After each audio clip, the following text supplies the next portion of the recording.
I'm Forrest Gump. I'm Dorothy Harry. Well, now we ain't strangers anymore.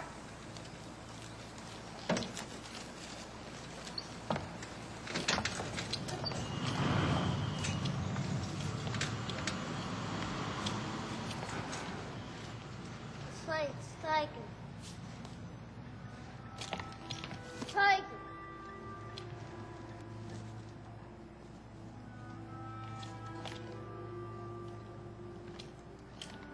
Can't sit here.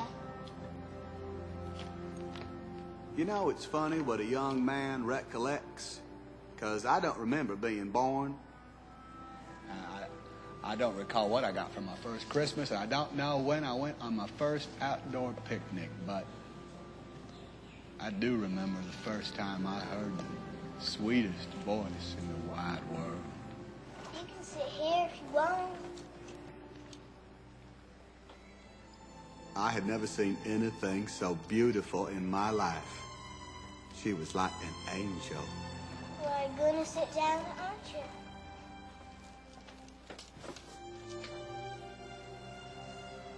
What's wrong with your legs? I'm nothing at all, thank you. My legs are just fine and dandy. I just sat next to her on that bus and had a conversation all the way to school. My back's crooked like a question mark. These are gonna make me And as next straight to as Mama, an arrow. They're no my one ever magic talked to shoes. me or asked me questions. Are you stupid or something? Mama says stupid as stupid does. I'm Jenny. I'm Forrest Gump. From that day on, we was always together. Jenny and me was like peas and carrots. She taught me how to climb. Oh, Forrest, you can do it! I showed her how to dangle. Good little monkey. She helped me learn how to read, and I showed her how to swing. Sometimes we just sit out, wait for the stars. Mama's gonna worry about me. Just stay a little longer. For some reason, Jenny didn't ever want to go home. Okay, Jenny, I'll stay. She was my most special friend. My only friend.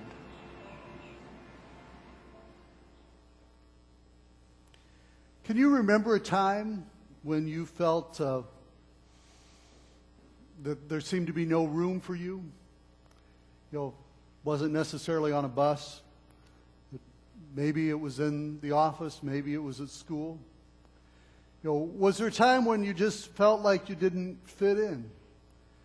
Maybe you'd always been used to going someplace as a couple, and now your spouse is gone, and it just doesn't feel right or doesn't feel comfortable to go in some of those same circles that you used to move in.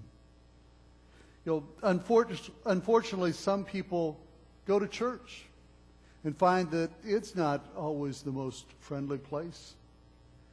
You know, as I talked about today being the first Sunday for over 200 pastors in new churches, or new to them. A few years ago, when we made a church move into a new church, it was our first Sunday there, and you know, we're all uptight, but probably the pastor's spouse may be more uptight than the pastor at that point. And Bootsy went in and found her place, and someone came up and greeted her and said, "You're in my seat. I'll let you sit there today, but that's my seat."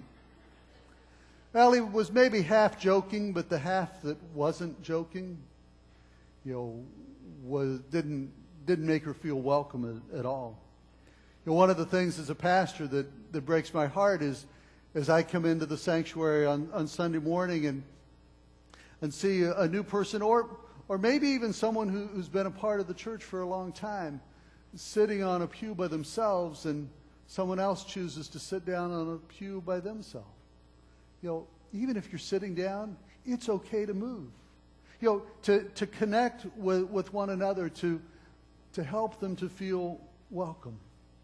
You know, we all have stories, or we can remember a time when we were in a setting that we didn't feel welcome. Well, can you remember a time when you were were uncomfortable and someone reached out to you. You know, maybe they invited you to sit down with them like Jenny invited Forrest. You know, we were in Washington, D.C. a couple weeks ago, and we were riding the metro there, and we were figuring our way around. But one day we had to, the first morning, we had to make a transfer from the green line that we'd come into town to the red line. Well, we had found the right stop, found the red line, but what we didn't know was which direction to go on the red line. So we're pulling out our maps, looking like tourists, not like the typical commuter in the morning. And a guy with a suit and tie stopped and said, "Where do you want to go?" And we told him, and he said, "Oh, you want to get on this line." You know, it was an issue that so many people had walked by us, but one person took time to ask us a question and help us to get on the right train. It only delayed him about 5 seconds, but yet it was an act of kindness that made a difference for us that day. You know, can you remember a time when you failed to show kindness?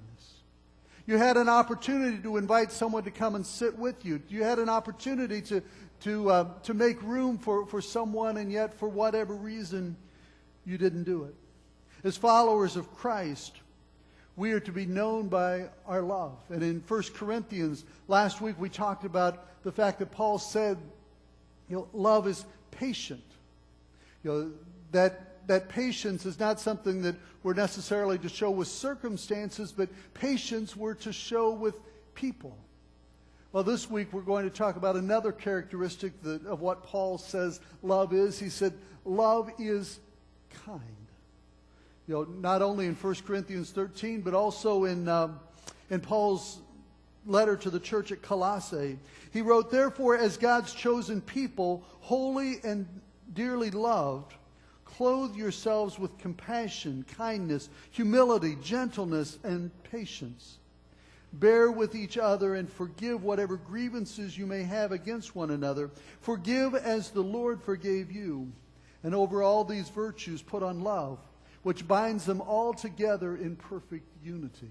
You know, as I looked at the topic of kindness, particularly in the New Testament, one of the things that I consistently found as a motivator of why we should be kind is because God is kind to us.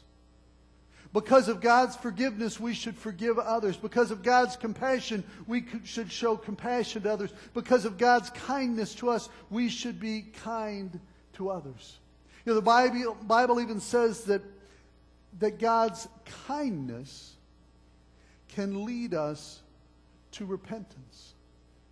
Could it be then that even as we show kindness to others, that could be a conduit through which it might lead others to make a decision to follow Jesus? Kyle Thomas wrote, Love talked about is easily ignored, but love demonstrated is irresistible. You could also say that kindness talked about is easy to ignore, but kindness demonstrated is irresistible. Not only did Jesus talk about love and kindness, but he also modeled it for us. You know, there's a story in Mark chapter 5 and also in Luke chapter 8 of the woman who had been bleeding for 12 years, and she came up and touched the hem of Jesus' garment, and Jesus said, "Who touched me?" Well, at that point, one of the disciples said, "Jesus, what are you talking about? There's all sorts of people around you, all sorts of people touching you. What do you mean, who touched me?" And Jesus said, "No, I felt the power go out of me." Jesus recognized that someone had touched him who was in need. And Jesus was on a mission. He was on a journey. He was going to a place, and yet he was willing to be interrupted. He was willing to take time and minister to this one who was in need because of the hurting that was going on in her life. You know, Rebecca Pippert has said that Jesus wants us to see that neighbor next door or the people sitting next to us on the plane or in a classroom not as interruptions to our schedule, but they are divine appointments Jesus wants us to see their need, their loneliness, their longings, and he wants us to have the courage to reach out to them. You know, we've all got our to-do lists, we've all got our agendas, and we see those interruptions as something that takes us off task. But could it be that those interruptions are actually God's divine appointment? You know, I think that there would be very few of us who would intentionally treat someone the way Forrest Gump was treated on the bus that day. However, the level of hospitality and kindness that Jenny showed to him as she invited him to sit down was more than just a passive act. You know, she was intentional about saying, "You can sit here." She was intentional about doing something which was an act of kindness to show Forrest. You know, love is kind. Not just when it's easy. Not just when it's convenient. Kindness should be the indelible mark which is on each of our lives. When we act out of kindness, we're taking a proactive role in making a difference in the life of another. And in the context of Paul's letter of 1 Corinthians, when we are being proactive in putting kindness into the life of another, we're actually in the process diffusing the potential for conflict. Paul encourages us to be men and women of love. And he says, love is patient. Love is kind.